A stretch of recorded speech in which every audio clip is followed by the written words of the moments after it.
À tout le monde, à toutes et à tous, à cette nouvelle édition des perspectives de l'IA, qui sont une série de webinaires qui date maintenant, voilà, 5 ans depuis le lancement de l'Institut multidisciplinaire en intelligence artificielle MIAI, porté par l'Université de Grenoble. Et dans ce contexte-là, les séries de webinaires ont été mises en place dans le cadre du Bureau Innovation et porté et piloté par Minalogic, le pôle de compétitivité en sciences numériques de notre région.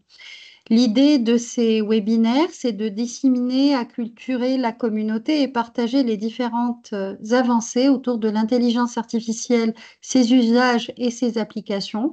Et pour 2025, l'idée était de faire des focus par filière, d'où la session d'aujourd'hui qui portera sur l'IA et son intégration dans la filière du textile. Pour cela, on aura une série de 3 témoignages et de présentations inspirantes. Donc, on aura l'intervention du pôle de compétitivité Tectera par Issam Chaouki et ensuite une présentation d'Apollo Plus qui apporte une solution d'IA Golden Eye Smart Vision qui a été d'ailleurs primée en 2025, prix innovation des entreprises. Et ensuite, nous aurons l'intervention d'Éric Dargent, qui vient de la société Araïco et qui propose d'accompagner des ETI et des PME dans leur intégration de l'intelligence artificielle au sein de leur métier. Vous aurez en fin de présentation la possibilité de poser vos questions et d'interagir également avec les différents intervenants.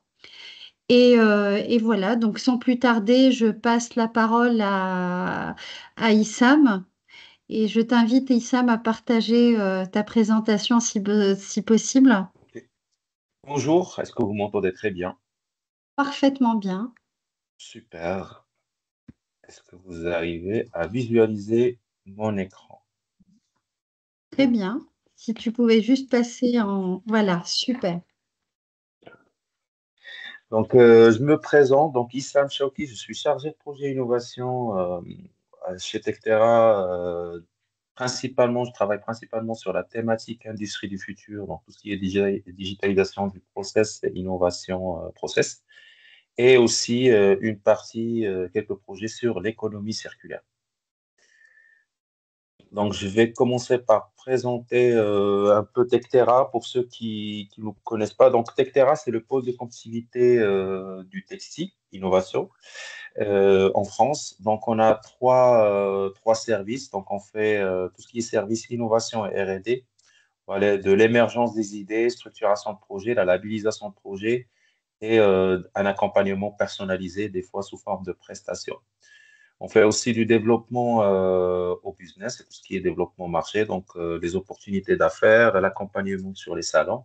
Et on a une plateforme de 300 mètres carrés pour héberger des projets avant d'industrialisation. Pour vous parler un peu de notre écosystème, donc Tectera regroupe en 2024, donc les chiffres à fin 2025, donc 267 membres, dont 227 entreprises et 100 PME. Donc ça regroupe un peu les acteurs de la filière textile sur tous les métiers, mais pas que. Donc il y a aussi des centres, des labos et des écoles, des centres de recherche, des labos pour pouvoir mener des projets collaboratifs. Donc ça, c'est quelques chiffres sur la région pour montrer que la filière textile, ou l'industrie textile, c'est une industrie clé dans la région Auvergne-Rhône-Alpes, surtout sur la partie textile technique. Donc quelques chiffres clés depuis le démarrage de Dectera, donc 318 projets depuis 2005. Pour l'année dernière, on a réussi à déposer 39 projets et on a financé 25 projets, dont 5 projets européens. Pour aller un peu sur ce qu'on fait chez Tectera, donc on est animé sur une feuille de route sur 3 axes principaux. Donc l'axe économie circulaire, où on va parler de tout ce qui est recyclage, matériaux biosourcés et autres, donc tout ce qui est impact environnemental. L'axe digitalisation, c'est l'axe qui nous concerne aujourd'hui et sur lequel on a pu travailler avec Apollo Plus et quelques membres de la filière textile pour pouvoir mener des projets collaboratifs. Et le dernier axe, c'est l'axe le plus mature, c'est tout ce qui est matériaux avancés et intelligents. Et donc, on fait toujours de l'accompagnement au développement économique, plus tout ce qui est structuration, innovation, tout ce qui est dossier innovation, et on fait le pont entre les financements publics et les PME, que ce soit région, France ou Europe. Donc, on a pas mal d'acteurs européens. On a un outil qu'on utilise chez nous, qui s'appelle les clubs et qui marche très bien. Un club, c'est un écosystème, un petit écosystème au cœur de l'écosystème Tectera. Et un club, c'est une thématique. Donc, on a trois clubs, trois axes stratégiques. Donc, ça fait trois clubs. Donc, club Récit, c'est tout ce qui est économie circulaire. Stu, matériaux avancés.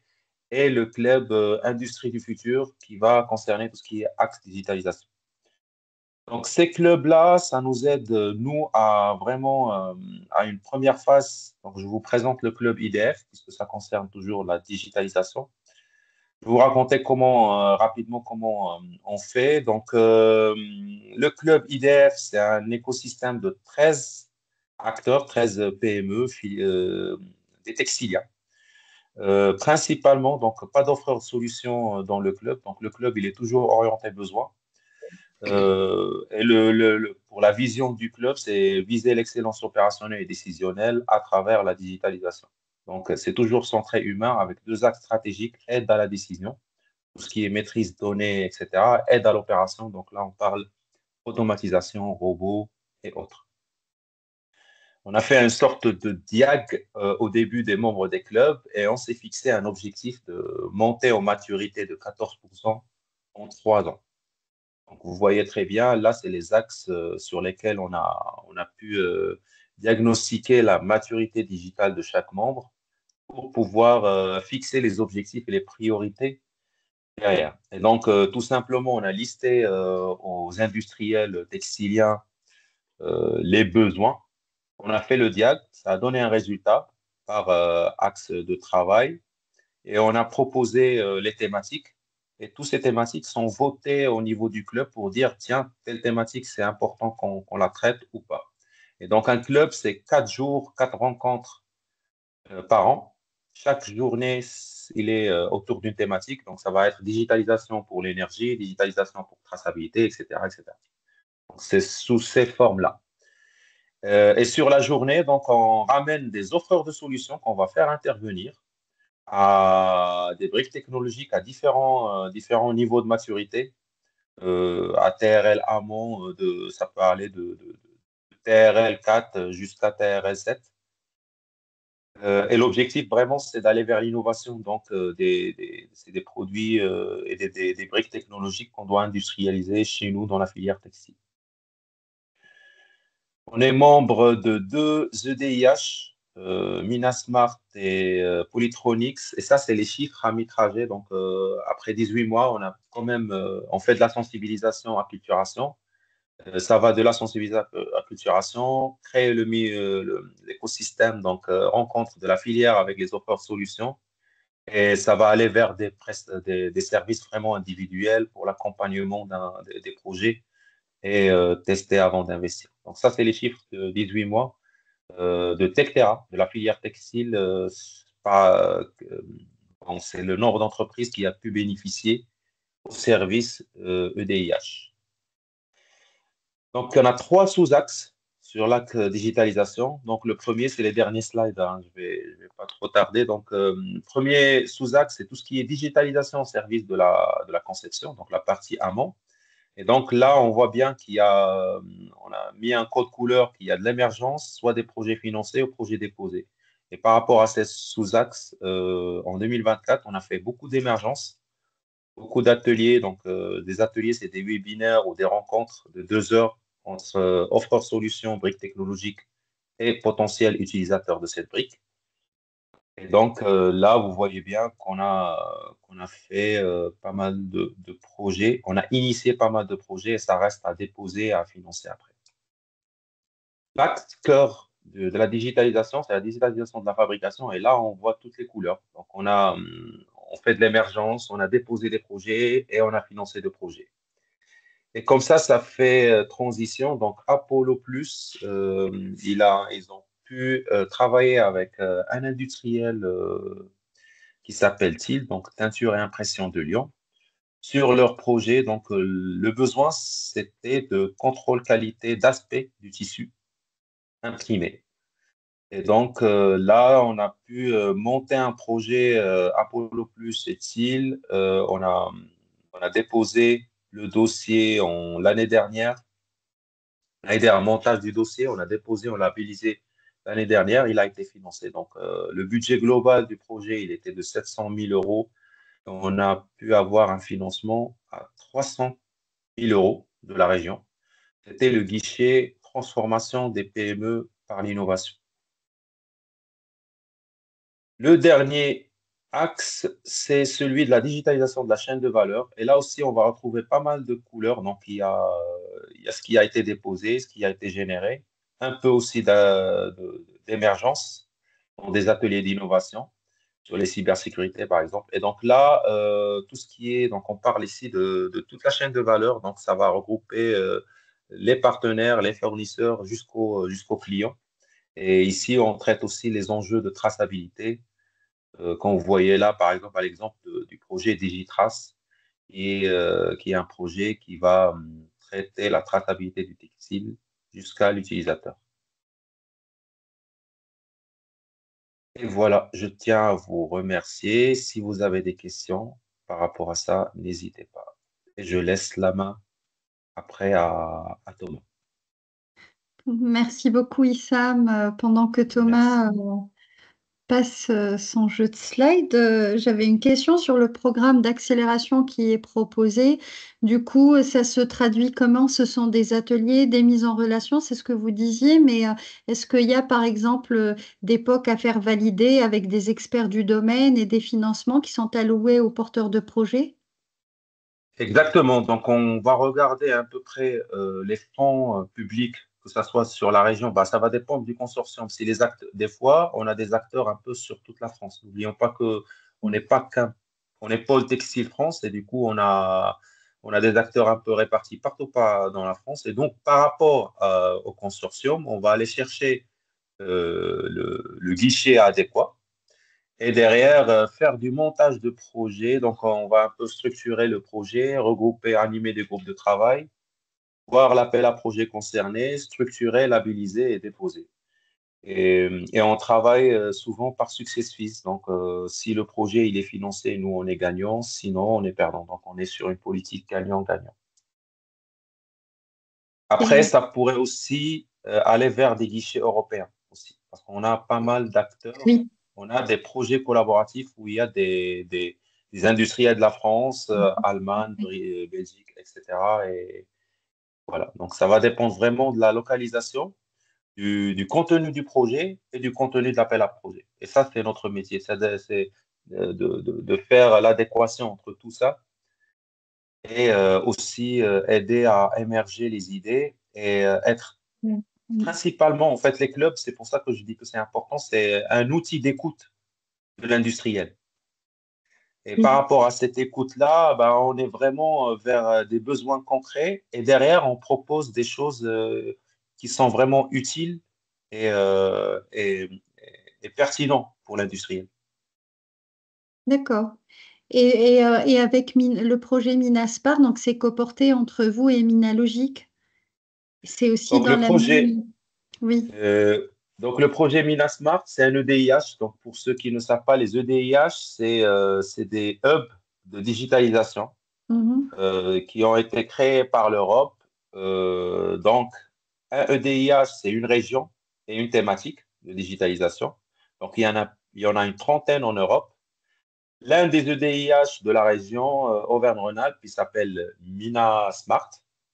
Le leader, le coordinateur du projet, c'est Minalogic. Et D'accord. les autres membres du consortium, en fait, c'est les pôles filières. Donc, il y a en fait le Minasmart, il a pour vocation accompagnement des PME pour la transformation digitale. Et ça regroupe en gros des pôles d'offreurs de solutions de digitalisation et des pôles filières. Il y a D'accord. pôle énergie, mobilité, chimie, médicale, comme médical, nous, Tectera pour le textile, etc. Et en face, on a les pôles offreurs de solutions comme Minalogic, ENE, Swarm. Donc voilà, c'est des. Et l'objectif, c'est vraiment, c'est ce que j'ai listé avant, c'est de l'acculturation. Il y a des services collectifs, l'acculturation, rencontre entre offreurs de solutions et demandeurs, et potentiels donneurs d'ordre. Et il y a des accompagnements sur la formation et donc tout ce qui est humain, donc formation et recrutement. Tester avant d'investir, donc test before invest. Donc c'est la réalisation de quelques POC et donc formation, écosystème, tester avant d'investir et aussi chercher les fonds et le financement, que ce soit privé ou public. Merci beaucoup. Ben, Thomas, Voilà. vous qui avez bénéficié du coup de toute toute l'offre d'accompagnement de Tectera et qui avait été lauréat du prix Innovation, est-ce que tu peux partager du coup tes slides et nous faire Bien la sûr. Bonjour à présentation de Golden Eye Smart Vision? Voilà, vous voyez bien mon écran? Non, enfin pas de mon côté en Attends. tout cas. Je ne sais pas pour les autres. Non, effectivement, on voit les pictos. Voilà, parfait. Ah, super. Bon, vous dites-moi si ça ne bouge pas, parce que parfois il y a des problèmes de latence. Bonjour à tous et à toutes, pardon, à toutes et à tous. Je suis Thomas Eisner, je suis un des 3 cofondateurs de GoldenEye Smart Vision. C'est le nom de la solution et Apollo Plus, c'est le nom de la société. J'ai grandi à Rouen et fait mes études et grandi aussi à Lyon. Donc le territoire dont on parle et le métier, les métiers dont on parle me parlent et c'est aussi pour ça qu'on a lancé GoldenEye Smart Vision. C'était en quelque sorte un moyen de retour aux sources. J'ai peu de temps pour passer beaucoup de messages, donc je vais essayer quand même de sélectionner les messages. La chose importante, c'est que le sujet de la qualité, il est complexe, complet, très compliqué. C'est pas que de la qualité en fait, c'est un impact sur la supply chain, c'est un impact sur l'environnement, c'est un impact sur le recrutement, la formation, l'objectivation et définir ce qui est un problème, un défaut ou une anomalie, c'est quelque chose d'assez complexe. Donc, on s'attaque à un sujet qui a un impact business opérationnel très fort pour les sociétés, les fabricants de tissus, les manufacturiers, les maisons. Et c'est un gros sujet depuis la nuit des temps. Et aujourd'hui, où que vous soyez dans le monde et quelle que soit la matière, l'état de l'art, pour faire le contrôle, c'est l'homme et très souvent la femme. Ce sont des yeux et des mains qui doivent inspecter les tissus, les matières, et c'est très complexe. On peut même dire que c'est fastidieux. On ne voit pas tous les défauts, on n'a pas de traces, on n'a pas de digitalisation et personne n'est d'accord. Nous, ce que l'on propose, c'est cette solution dont vous voyez un exemple ici. Donc, nous, ce que l'on vend, c'est cette machine intelligente d'excellence qui va permettre dans les usines, soit la production, soit la visite, soit avant le façonnage, de scanner vos rouleaux, de scanner vos matières, quelles qu'elles soient, de les digitaliser, donc d'en faire un jumeau numérique et d'en inspecter la qualité. Et je vais vous montrer les résultats que l'on a notamment chez TIL. On a aujourd'hui plusieurs clients en France et en Italie, à la fois sur du mass market, mais aussi sur du premium luxe, et à la fois sur des sujets matières prêtes pour impression, produits finis et avant le façonnage. Et ce qui est intéressant, ce qui fait la beauté de ce métier, c'est que selon que les matières que vous produisez, selon les variétés, les changements que vous avez, selon où vous êtes positionné dans la supply chain, vous n'avez pas forcément le même besoin. Et notre solution doit s'adapter à ces mêmes besoins. Je vous emmène ici là dans la solution, notamment chez TIL, que certains doivent connaître. Je vais vous montrer un jumeau numérique d'un rouleau qui fait 380 mètres de long. Donc, on est en temps quasi réel où on va scanner ces tissus, vous voyez. Vous voyez bien mon écran, vous voyez le motif qui s'affiche? Très Parfait. bien. Parfait. Parfait? Oui. Oui, dites-moi, hein. Donc là, vous voyez, vous avez un tissu imprimé qui est une sorte de parterre feuillu. Et on a donc ce jumeau numérique de ce rouleau de 383 mètres, extrêmement précis, puisque là, vous avez l'échelle qui s'affiche d'1 centimètre. Et on va pouvoir, donc non seulement partager ces informations en temps réel avec le façonnier, la marque ou quoi que ce soit, mais aussi en inspecter la qualité. Et là, on lance une IA qui est très particulière chez nous parce que notre IA marche dès le premier jour. Alors, pour ceux qui connaissent ce sujet de qualité, vous vous dites, ce mec-là est un rigolo ou un bonimenteur ou un start-upper parisien. Je suis entre les deux. C'est-à-dire que notre IA est très spéciale car la première couche d'IA est non supervisée. C'est-à-dire qu'on ne l'a pas entraîné avec des images à reconnaître ce qui est normal ou ce qui est un défaut. On lui dit, regarde les images que l'on te donne, part de l'hypothèse que ce n'est pas 100% défectueux et trouve des anomalies statistiques grâce à l'intelligence artificielle. Et c'est ce qu'il fait. Et ensuite, on va rajouter une couche d'expertise pour demander aux opérateurs de valider le résultat de l'IA. C'est-à-dire que là, vous voyez, il trouve tout seul le problème de couture qui est là. Mais si je vous montre d'autres types de tissus, donc là, j'ai changé de tissu, vous voyez bien que c'est un motif différent? Oui, oui. Oui, hein, très bien. On est toujours sur Donc les là, feuilles là, hein. C'est Ah les oui, feuilles. voilà, c'est bon. C'est le Oui. Non, Il y c'est a, bon, il y a ça un a changé. décalage. désolé pour le décalage. Donc là, on est sur un autre motif qui n'a rien à voir, un rouleau de 262 mètres de long.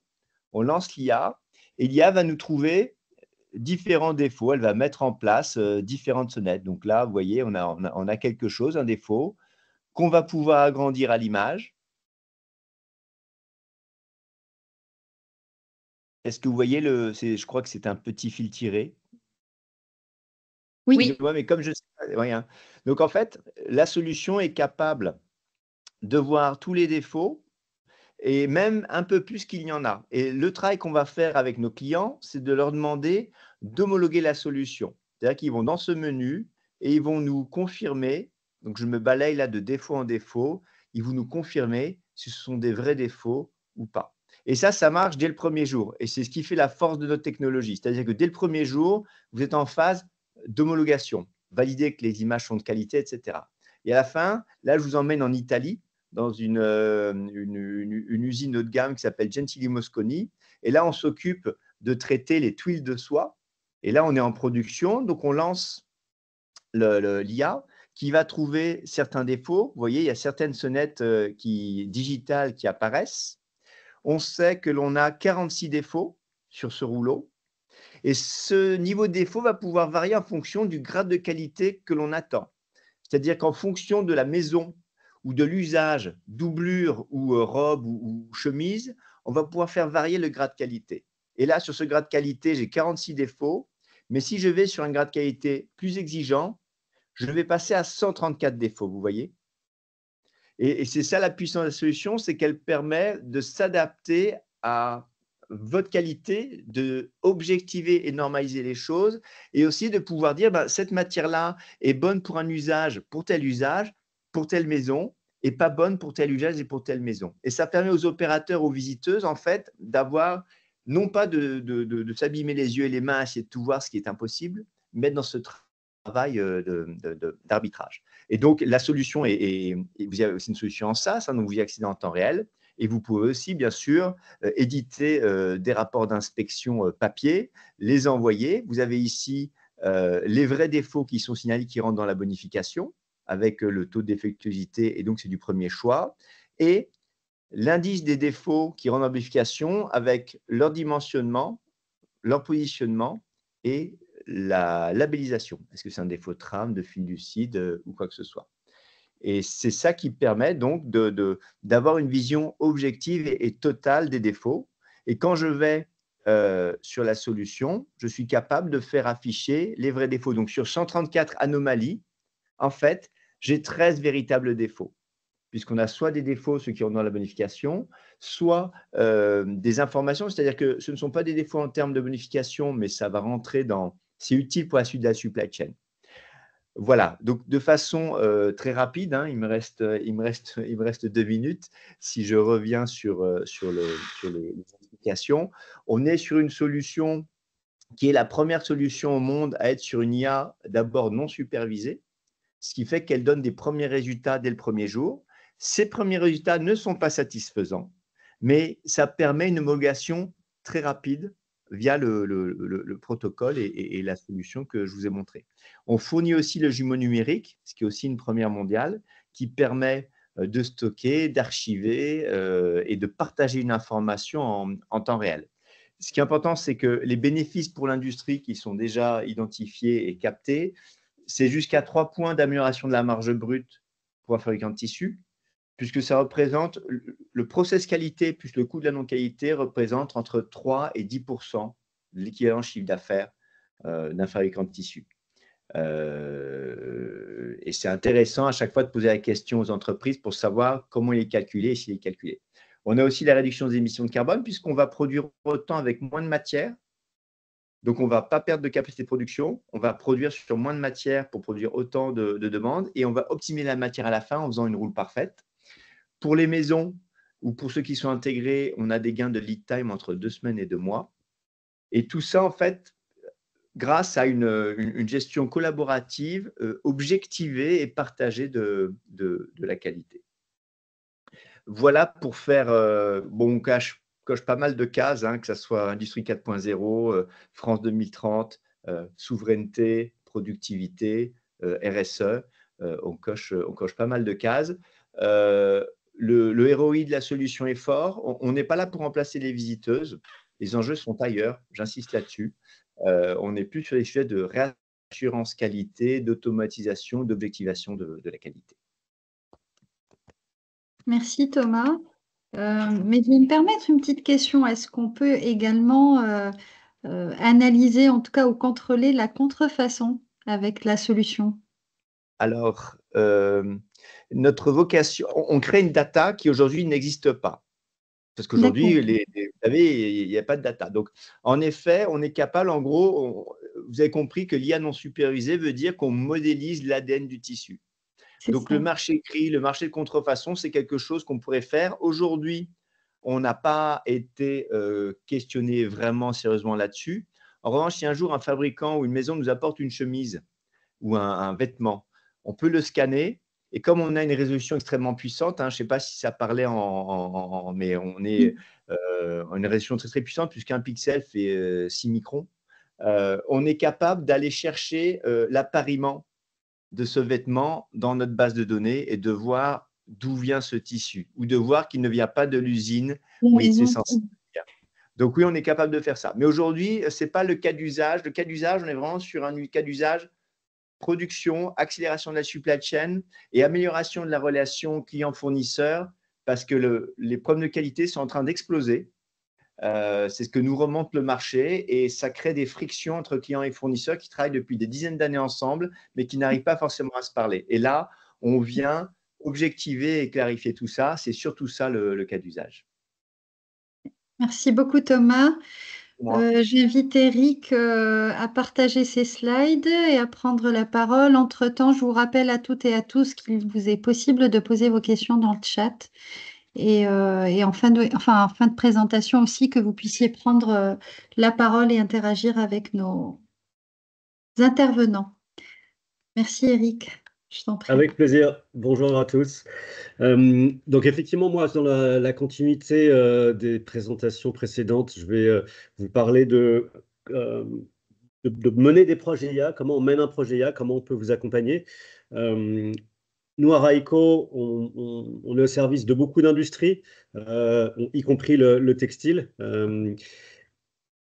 Comme Thomas, j'ai un passé dans le textile. J'ai commencé ma carrière dans la mode et le sport.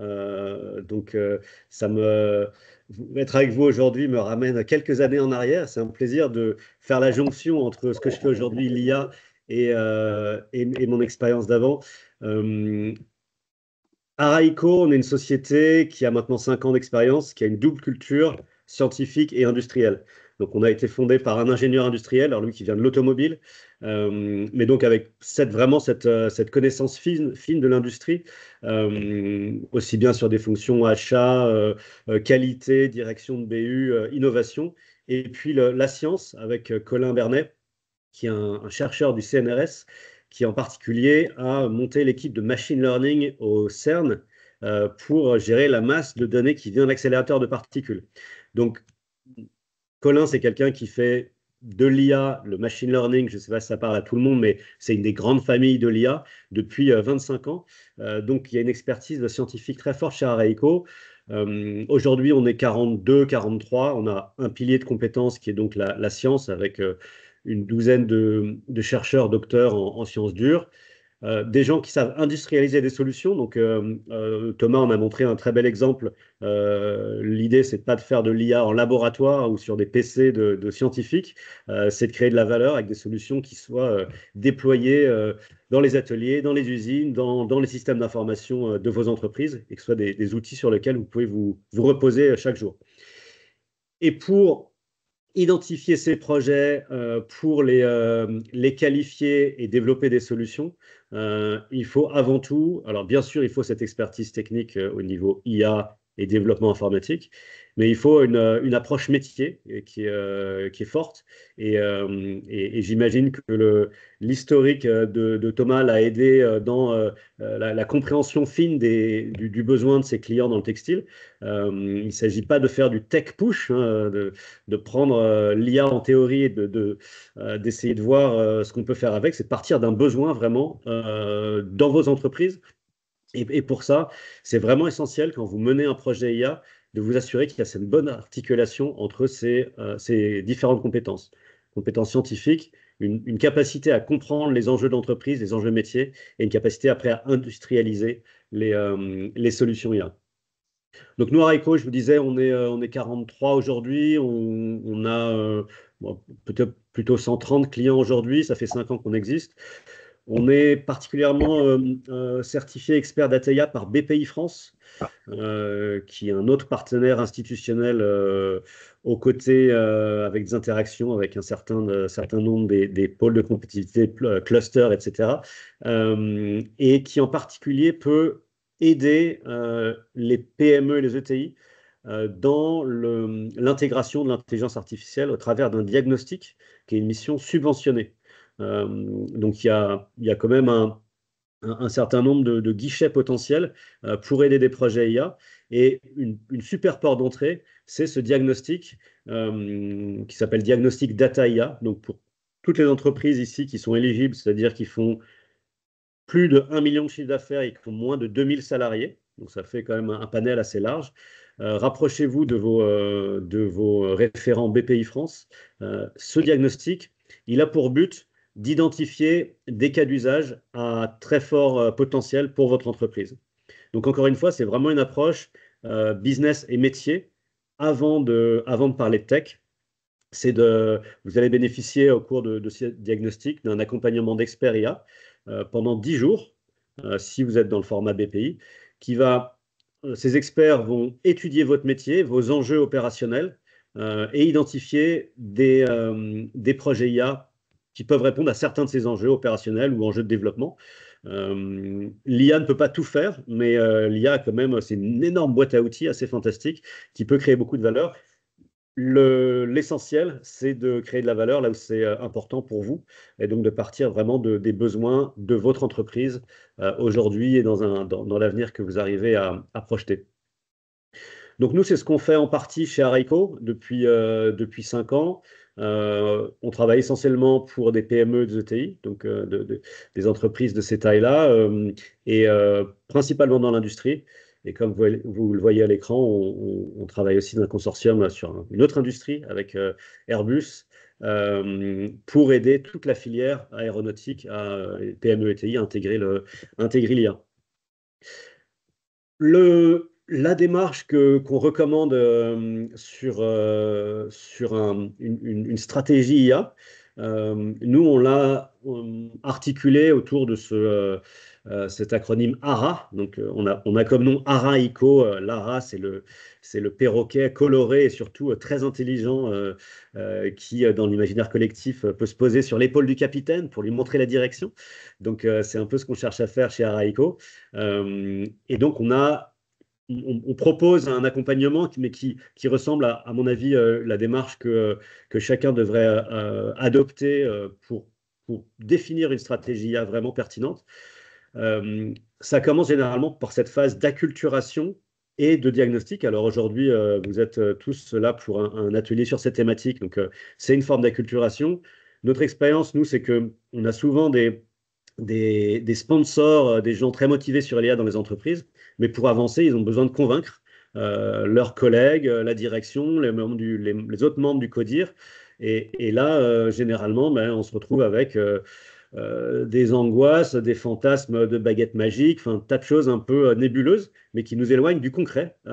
Et donc, l'idée, là, c'est de pouvoir faire des sessions d'acculturation où on montre à tout le monde ce qu'est l'IA concrètement par rapport aux enjeux de l'entreprise. Donc, ça donne envie et à la fois, ça met tout le monde au même niveau et un niveau concret. On dépasse les peurs, les fantasmes et on est sur quelque chose qui a envie de se projeter.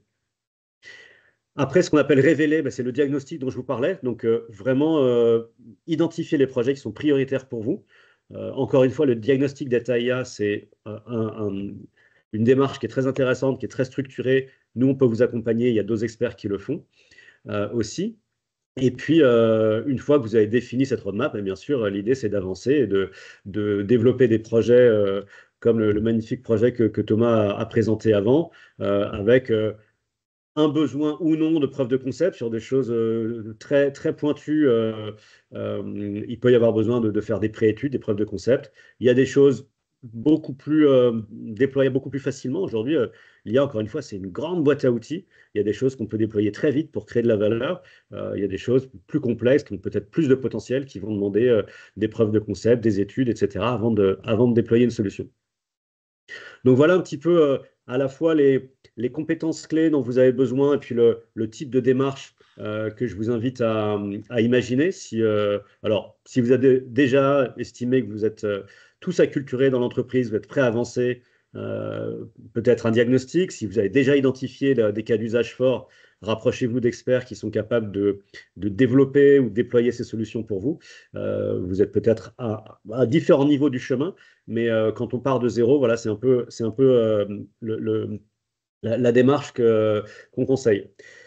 Alors, pour être un peu dans le concret, par rapport à toutes ces approches un petit peu théoriques de comment on peut s'y prendre, je vais compléter ce qui a été présenté auparavant par Thomas par 3 autres cas d'usage de l'IA. Nous, chez Araeco, on a un métier donc, de conseil. On développe des solutions sur mesure, on développe aussi des solutions standards. Et donc, je vais vous montrer des projets sur lesquels on a travaillé.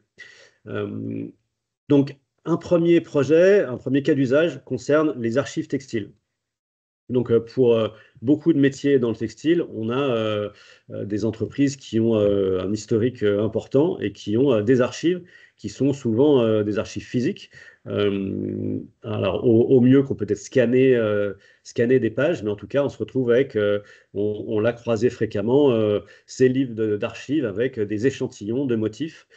Et quand les équipes, alors que ce soit des équipes commerciales ou des équipes de conception, ont besoin de travailler sur un nouveau projet, c'est très fastidieux d'aller se plonger dans ces archives physiques. Donc là, on peut utiliser l'IA pour traiter toutes ces archives. Alors là, à l'écran, vous avez un petit peu le process d'un projet de ce type. Mais peut-être, pour aller vite, l'idée clé à garder, c'est au final le type de solution que vous pouvez avoir.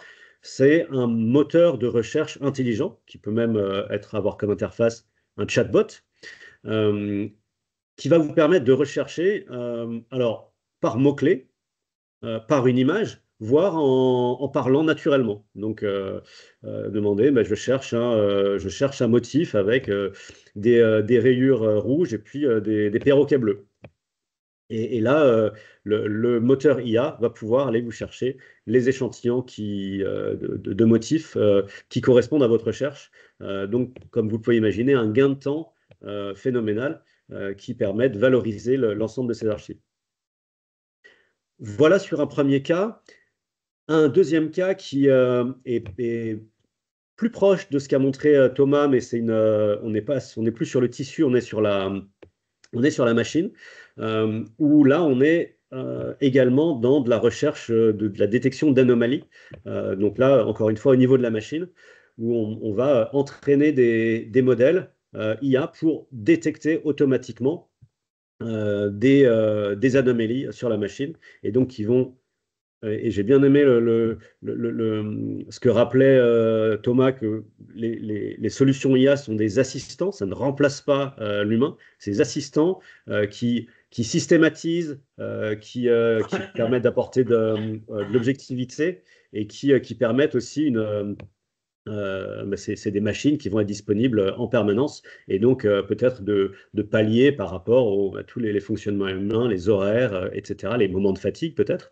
Donc là, on va pouvoir entraîner des outils pour détecter des anomalies machines et prévenir avant que du coup les batchs de production dérivent avec des anomalies et qu'on perde en temps de production, en qualité. On peut intervenir beaucoup plus vite. Voilà un autre cas d'usage très précis sur le textile. Et celui avec lequel je vais finir, c'est un cas d'usage, et vous allez le voir aux images qu'on utilise, qui est beaucoup plus transversal, mais qui parle aussi à l'industrie textile, parce qu'il parle en fait à toutes les industries, et même au-delà, à beaucoup d'entreprises. C'est le sujet de la capitalisation du savoir-faire technique. Donc dans l'industrie textile, la connaissance technique est très forte, et dans d'autres industries aussi. Et beaucoup d'entreprises sont confrontées aujourd'hui à un problème de perte, de fuite de savoir-faire technique, avec les départs à la retraite. Et là, dans les prochaines années, d'ici 2030, j'ai fait pas longtemps une intervention avec le directeur général de France Travail. Les chiffres qu'il évoquait étaient vertigineux sur le nombre de personnes qui vont partir à la retraite, et forcément, nos collaborateurs, collaboratrices qui partent à la retraite sont ceux qui ont le plus d'expérience. Et donc, une grande partie de cette expérience est en fait dans leur tête. Et ces gens-là vont partir avec cette connaissance technique. Et ça aurait été pas ou peu documenté. Et donc, les entreprises vont perdre une grande partie de cette connaissance technique. Donc, par rapport à ça, l'IA peut être une réponse. Et là, pour le coup, je vous disais qu'à Raïco, un de nos métiers, à côté du conseil et des solutions sur mesure, c'est de proposer des solutions standards. Et donc là, c'est typiquement une solution qui est maintenant disponible sur abonnement, qui va permettre à toute personne de documenter une pratique, qui peut être un geste, une opération manuelle, mais ça peut être aussi, on l'utilise, des informaticiens l'utilisent. Donc, on va avoir une captation multimodale. L'application embarquée sur un téléphone mobile, sur une tablette, un PC, mais là peut-être le plus simple pour l'exemple, c'est un téléphone mobile. Vous pourrez avec vous pouvez désormais, parce qu'elle est sur le marché depuis quelques mois déjà, documenter une pratique, c'est-à-dire on reprend peut-être l'exemple de quelqu'un d'un expert textile qui est sur une machine, un métier à tisser. Alors peut-être un technicien de maintenance qui intervient sur cette machine va pouvoir filmer son intervention, en même temps faire une note vocale, peut-être faire des zooms, des photos qui permettent de zoomer sur des parties importantes de la machine ou des choses sur lesquelles il intervient. Cette personne va pouvoir aussi joindre des documents. Donc peut-être la fiche technique de la machine, des fiches matières, des modes opératoires préexistants. Et tout ça, ça va être synthétisé, agrégé par l'IA, qui va créer une fiche très propre, bien structurée. Et là, la question de synthèse et de structuration, c'est super important, parce que c'est une solution qui est accessible à tout le monde, et des gens qui vont parler comme ils parleraient à un collègue. Donc, ça va être très facile, très intuitif pour les gens qui utilisent cette appli. Mais quand on parle à un collègue, on va peut-être mettre le 3 à la place du 2. On va bien sûr parfois mettre des E. Alors, attends, je ne sais plus. Ah oui, d'abord, tu fais ci. Ah, j'ai oublié de te dire. Et donc, tout ça, bien sûr, on ne veut pas le retrouver sur la fiche. Donc, l'IA va nettoyer, créer une fiche très propre. Ça va être ensuite envoyé pour validation. Donc ça, c'est configurable en fonction des entreprises. Ça peut être le manager, le bureau des méthodes, etc. Donc une personne dans l'entreprise va dire cette fiche est conforme, elle va être publiée, et après elle va être consultable par le biais d'un chatbot. Donc là encore, en s'exprimant naturellement comme on le ferait avec un collègue. on va pouvoir interroger l'application pour avoir des informations sur une opération qu'on a à faire. Donc, si on reprend notre exemple de la maintenance sur un métier à tisser, eh bien, voilà, j'ai à intervenir aujourd'hui, j'ai une opération de maintenance sur telle machine, je suis nouveau dans l'entreprise ou alors je ne suis pas habitué à ce type de machine, voilà, j'ai démonté telle partie, j'en suis là, qu'est-ce que je fais maintenant? Et là, l'application IA va aller chercher la réponse, donc elle vous donne la réponse de manière synthétique et elle va citer les sources et vous permettre d'aller consulter les fiches avec les vidéos, les photos qui ont été créées par vos collègues. Donc ça, c'est des outils qui, à la fois, sur la partie captation, permettent de capitaliser ce savoir-faire technique, c'est-à-dire il n'est plus dans la tête des personnes, il devient maintenant un actif de l'entreprise, il vient enrichir la base documentaire de l'entreprise. Donc on ne perd plus savoir, et c'est un outil de diffusion, puisqu'on facilite la diffusion et l'accès au savoir live, vraiment de manière très intuitive, très naturelle aussi, pendant qu'on est au travail en opération. Donc, on n'a pas à s'extraire, à faire une recherche un peu complexe. Quand on est sur le job, là, on peut avoir directement l'accès à l'info pertinente. Donc, un autre type d'application un peu différente, mais qui vient compléter un peu le panorama de ce que peut faire l'IA pour vous aujourd'hui dans vos entreprises. Très rapidement là-dessus, donc ça vous montre différents exemples de ce que peut faire l'IA, depuis les productivités jusqu'à des nouveaux services. On a chez Raiko créé un petit guide, un petit livre blanc, un petit guide pour les personnes qui veulent se lancer dans un projet IA. Donc je vous invite à scanner le QR code et puis de toute façon ces éléments-là, ce QR code et les présentations, les slides, et je pense celles des autres vous seront envoyées après le webinaire. Donc voilà, vous avez mes coordonnées et je suis, je pense, comme mes collègues, ouvert à vos questions, commentaires. Merci bien. Merci beaucoup, Eric. C'était très intéressant. J'avais juste une petite question avant de passer aux questions aussi. Je vous rappelle, hein, dans le chat, vous pouvez poser les questions ou prendre carrément la parole. Normalement, c'est possible. Est-ce que vous avez rencontré à Raiko quelques difficultés ou quelques freins à installer des solutions d'IA dans des entreprises de textile et particulièrement qui vont être plus artisanales? Est-ce que déjà il y a un problème d'acceptabilité ou bien des fois tout simplement des problèmes techniques parce que les solutions ou l'équipement qui est utilisé n'est pas forcément adapté ou est-ce que ça a été le cas pour vous? Oui, oui, bien sûr, il y a toujours des enjeux à prendre en compte. Alors, à la fois des enjeux techniques. Donc, l'IA travaille sur de la donnée. Alors, peut-être que cette donnée peut provenir en partie des outils numériques, des outils digitaux, et toutes les entreprises n'ont pas une maturité numérique forte. Donc, on peut avoir là accès à assez peu de données à ce niveau-là. Ou alors, on peut avoir des données qui remontent, par exemple, de capteurs. Surtout l'équipement industriel. Donc là, on est sur le domaine de l'IoT. Et pareil, il y a une maturité à ce niveau-là qui est pas homogène. Mais comme vous l'avez vu sur le dernier exemple, ou même sur l'exemple de Vision, le projet de Thomas ou les autres que j'ai évoqués, on peut en fait capter de la donnée qui n'est pas remontée auparavant. Donc là, quand on va capter de la donnée avec visuel, avec des caméras, bah, c'est peut-être quelque chose qui était capté avant par les yeux des opérateurs, mais qui n'était pas systématiquement traité. Et donc là, on peut faire de l'IA sans qu'il y ait précédemment une grande maturité numérique ou plein d'équipements sophistiqués qui sont installés. Et le dernier exemple que je vous ai montré, ben, on part en fait, la donnée, c'est la parole des opérateurs et des membres de l'équipe. Donc, en fait, l'IA, c'est très, très large dans ses applications. Donc là, on parle de données. Après, il y a d'autres enjeux qui peuvent être, tu l'as mentionné, le côté humain. Donc, l'IA peut parfois, c'est comme toute nouveauté, hein, toute innovation technique, ça peut poser des questions. Il y a beaucoup aujourd'hui d'angoisse par rapport à l'IA qui va me remplacer, qui va prendre mon travail. Alors, on ne va pas se cacher la réalité. Dans les années qui viennent, il va y avoir de grandes transformations du monde du travail et il y aura sûrement des métiers qui vont être très, très remués. Aujourd'hui, ce qu'on perçoit, c'est quand même principalement des assistants qui vont aider les métiers dans des choses qui sont soit à moindre valeur ajoutée, soit où typiquement les sujets de contrôle qualité, de contrôle de conformité, où l'humain a ses faiblesses parce qu'on n'est pas 24 heures sur 24 à l'usine, parce qu'on a ces moments de fatigue, etc. Et donc là, on vient rattraper, normaliser de la surveillance de qualité. Mais tout ça, effectivement, il faut l'expliquer. Et donc, des projets IA, c'est comme tout projet d'innovation.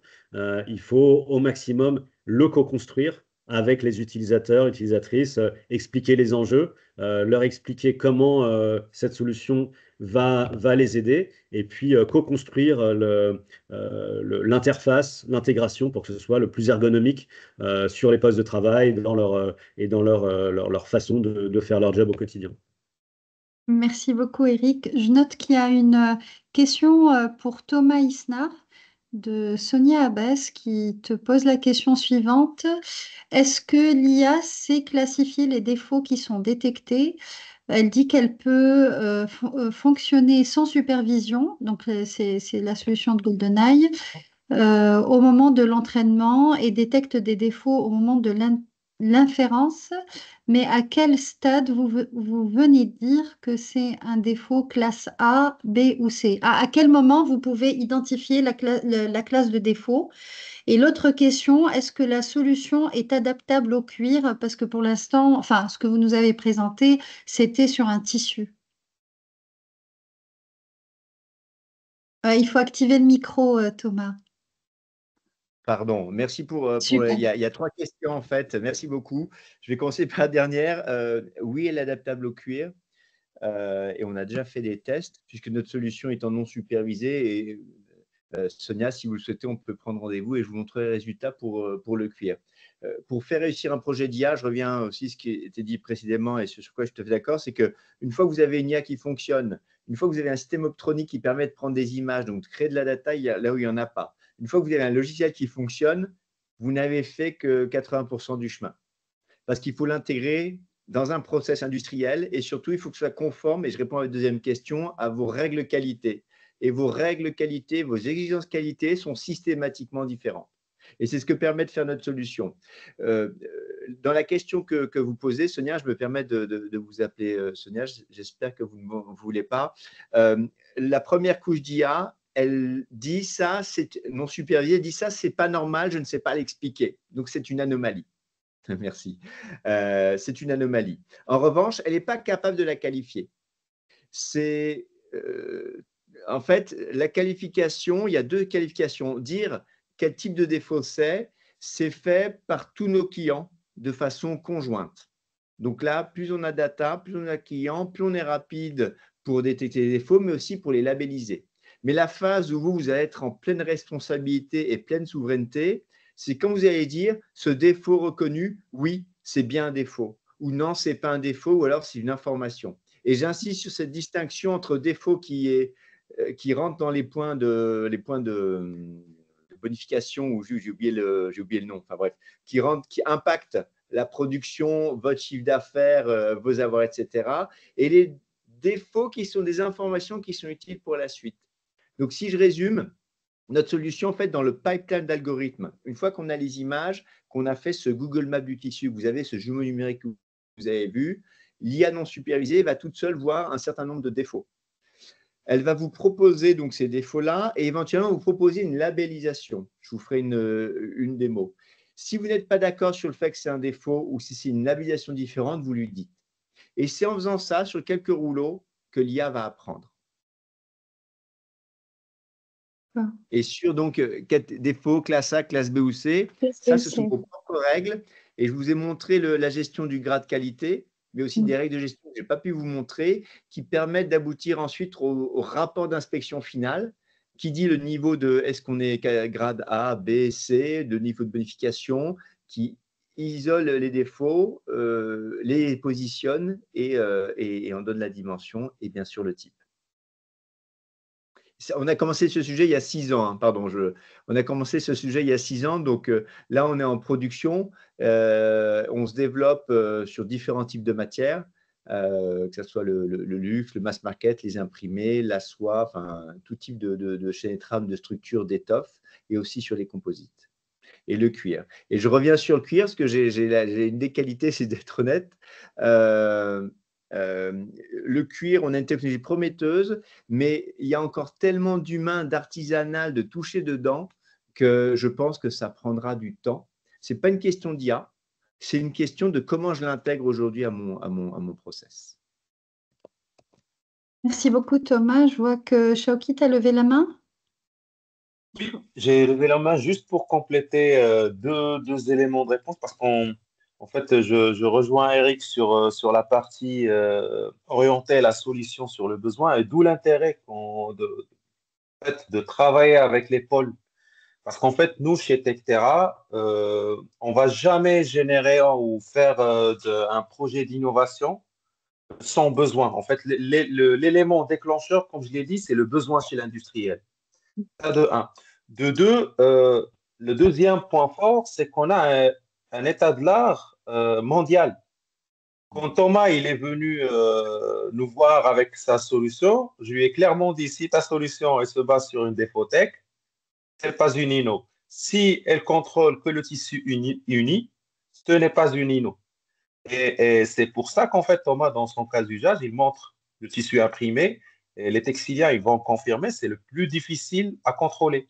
Parce que comment l'IA derrière ou la captation de données, elle va confondre le motif avec le défaut. Et c'est pour ça que on a proposé de présenter le tissu imprimé, comme quoi que c'est l'étape la plus difficile à contrôler. Absolument.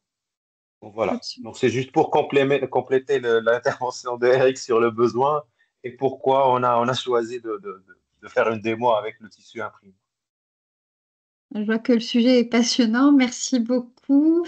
Le temps passe, il est presque 14 heures, il est d'ailleurs 14 heures. Donc, ce que je note, c'est que l'IA, finalement, et les solutions numériques, la digitalisation n'est que nécessaire aujourd'hui pour être compétitif sur le marché.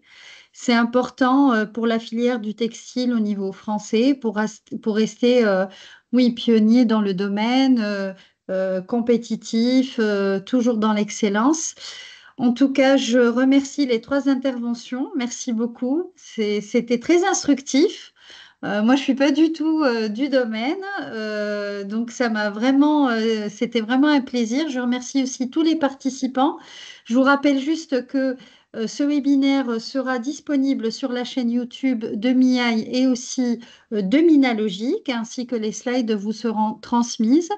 Je vous invite aussi à consulter le site web de l'Institut MIAI, mais aussi de Minalogic, parce que chaque mois, vous avez des webinaires qui sont thématisés, qui sont autour des usages de l'IA dans différentes filières.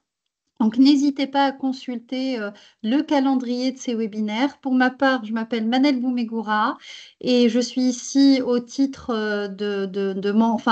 au nom du Bureau Innovation de MIAI et représentante de la SAT Linxium. Et je remplaçais Philippe Vixorek qui s'excuse et qui n'a pas pu animer ce webinaire, mais je suis sûre qu'il va le revoir. Donc, merci à vous tous et je vous souhaite une belle journée. Merci beaucoup. Et pour compléter, effectivement, la prochaine session aura lieu le 23 mai et portera sur l'industrie et la robotique. Merci à tous. Bonne journée. Merci beaucoup. Au revoir. Merci à vous. Merci Emmanuel. Au revoir.